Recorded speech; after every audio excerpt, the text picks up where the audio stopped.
Hello, Gregg and Nadim for online tennis instruction.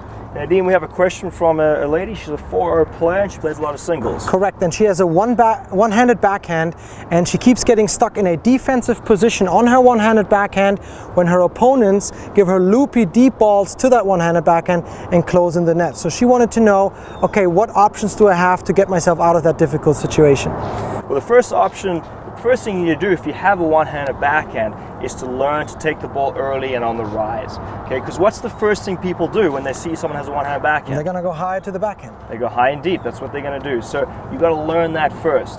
It does take a little practice, but the moment you're able to hit the ball on the rise consistently, then you'll be able to really neutralize that strategy.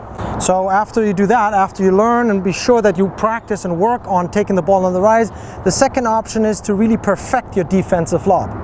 Okay, so you got to work on mechanics and making sure you get a good deep defensive lob and not try to escape the shot too quickly. So that's a little bit more on the mechanical side, making sure that your backhand is nice and deep when you lob them. Yeah, so we'll go over these mechanics. And another way you can also neutralize it is by moving back. It also gets into the defensive lob. Now, in certain instances, you cannot move back because if you do, you'll be basically hitting fence climbers. Right. So what you want to do is you want to try to judge whether or not the ball is coming down before the service line or after the service line.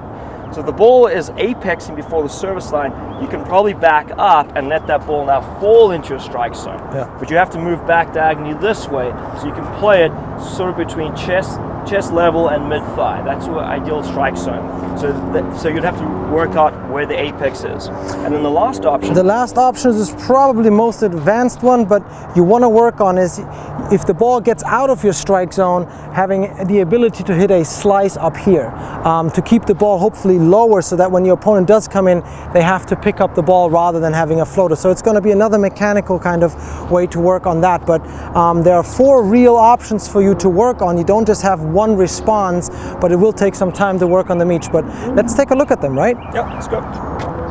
All right, guys, I'm going to begin here by giving Gregg some high balls. And to start off with, I'm going to let the ball get up high just to demonstrate where you don't want to be, especially as a one-handed player. So he's going to feed it. And if I don't move in and take the ball early, see where I'm hitting that ball. That's going to result in a weak response, giving your opponent the opportunity and the time to come forward and then take the ball out of the air. So what you want to do is, as a one-hander, you really want to learn to take the ball early on the rise. Let's take a look. So I'm going to move in. I want to take the ball nice and early before it gets up high. So in my strike zone here. All right, and key things to do when you're working on that is you really got to make sure you stay sideways and stay with the shot. Something that helped me was to think of riding the back of the ball, right? Keep my body going forward.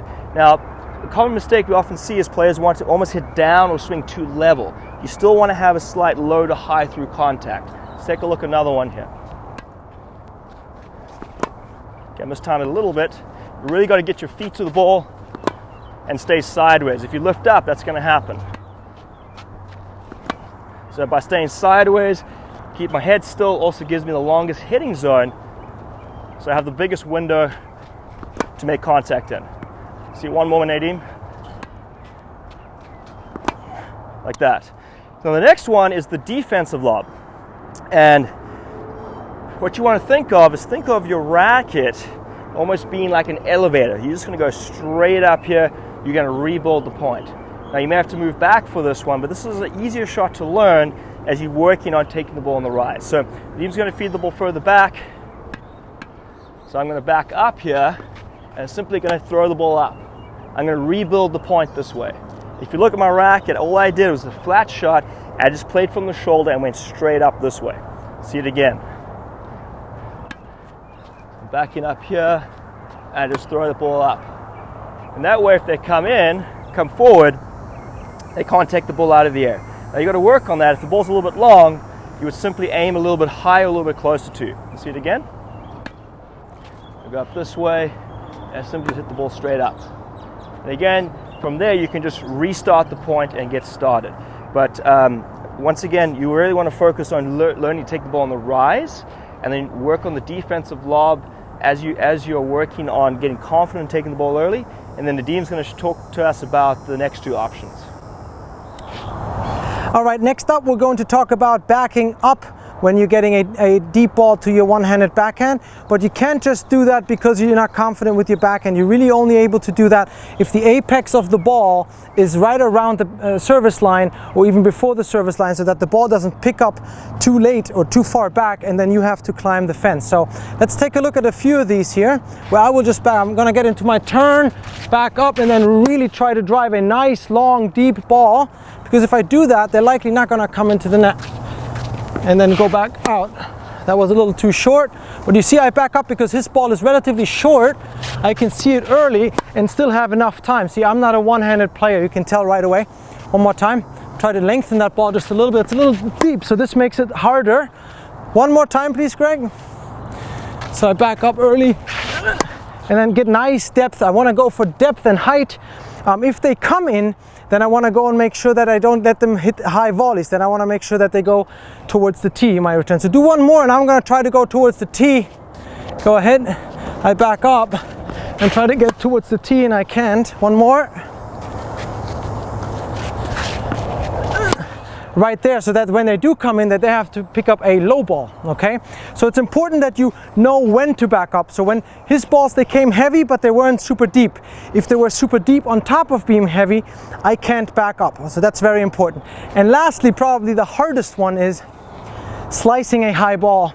And what's very important is that you stay high to high and sideways. You definitely don't want to swing down, because then 9 out of 10 times you're always going to hit the net. So let's try to get a couple of high balls, high slices. Almost got to treat that as a pickup ball, but just from a slice perspective, I got to step into that ball, stay sideways, and really play a high to high swing path here. One more time, try cross court. That almost got away from me. One last one. See, I'm aggressively stepping to that ball and taking it down. That's very important. But again, from a mechanical standpoint, you do not want to swing down. You want to stay high to high, you want to stay sideways, and you got to be as aggressive moving up to the ball as you are when you're driving a pickup backhand that Gregg earlier illustrated.